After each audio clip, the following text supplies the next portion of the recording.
It's winter, and that can only mean one thing. It's going to be a few months before we can ride our favorite trail again. My name is Aaron Lutzi, and I became a professional trials rider by riding in my parents' basement and garage through multiple Wisconsin winters. Today, I'm going to teach you 5 balance basics that you can practice in your garage all winter long, so when the weather clears up, you're good to go. The best part about these 5 techniques is that you can do them on any bike, and I mean any bike. So let's get started. The first thing we're going to learn is a track stand. This is the foundation for all of your balance, maybe one of the easier ones to learn. You can do this by leaning your front wheel against a wall, or in my case, a refrigerator, and locking both brakes. Square up your chest over the front wheel and keep your feet level.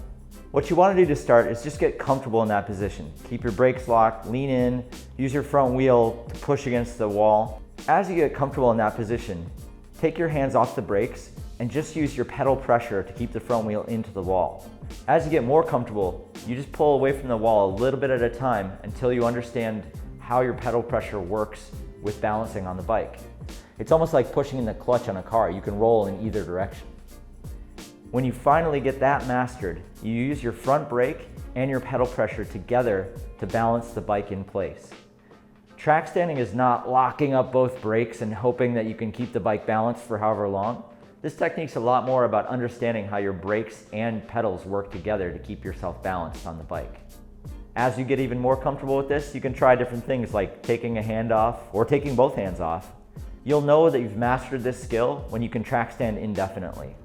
The next thing that you can learn in your garage is the front wheel pivot. This one's really useful if you want to keep your front wheel on the ground but move your back wheel into a better location to set you up to go down the trail. If you do this the right way, you can get all the way up to a full 180 or even sometimes a little bit further.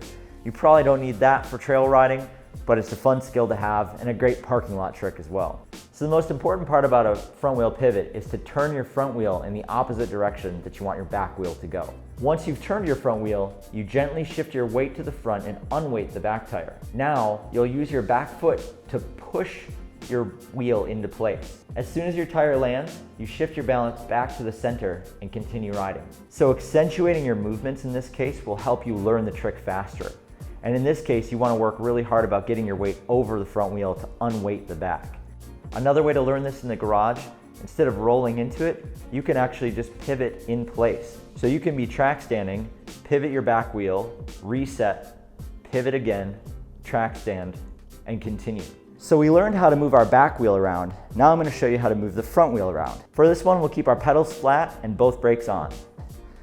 Similar concept of putting your body weight in the opposite direction. So here I'm going to weight my back wheel and unweight my front wheel. I'm just going to try to move my front wheel an inch to the left or an inch to the right. Just little hops left and right. This will help me stay balanced, but also help me change directions. See if you can go all the way in a full circle. We also don't need to come up off the ground that much. You can just unweight the tire. In fact, the rubber doesn't even need to leave the ground. Just unweight it long enough that it can slide over to the next spot. A popular variation of the front wheel or back wheel pivot is called a rock walk. It's when you put the two together. You do a front wheel pivot, then a back wheel pivot, and you can go from side to side in your garage all day long. The next move we're going to learn is called a lunge. A lunge is helpful on the trail if you get to a big rock or a log or anything crossing the trail where you want to put your back wheel where your front wheel was very quickly. You're essentially lifting the bike up and throwing it forward to a point where you just kind of leapfrog the obstacle in front of you. This one takes a little bit of finesse to get, so just work on getting the bike a little bit farther forward, a little bit farther forward. You'll know you've got it when you can hop clear over that spot, but don't expect that you're going to get it right away. Just work on getting the bike to move 1 inch forward, 2 inches forward. One little trick you can use in situations like this is to kick your pedals just a little bit, and that'll shoot your back wheel out in front of you. The last technique I'm going to show you is more of a parking lot flex than anything. It's hopping on your back wheel.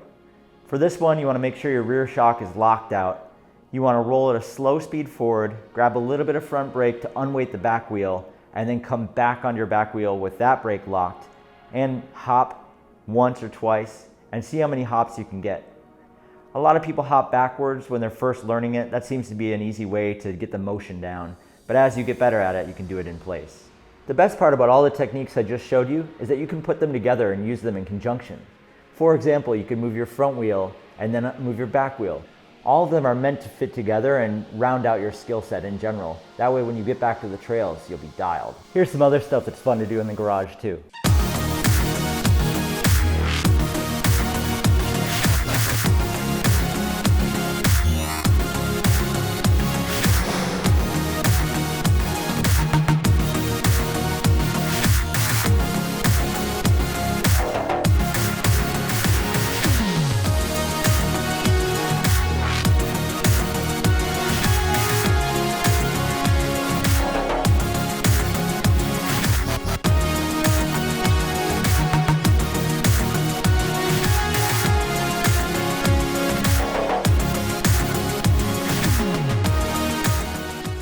If today's tutorial was helpful for you, please like and subscribe to the channel and we'll keep making videos just like this. Also, if you have any questions, please feel free to comment below. And also in the description, there's a link to a mailing list where you can send in questions and we'll answer them for everybody. Thanks for joining us.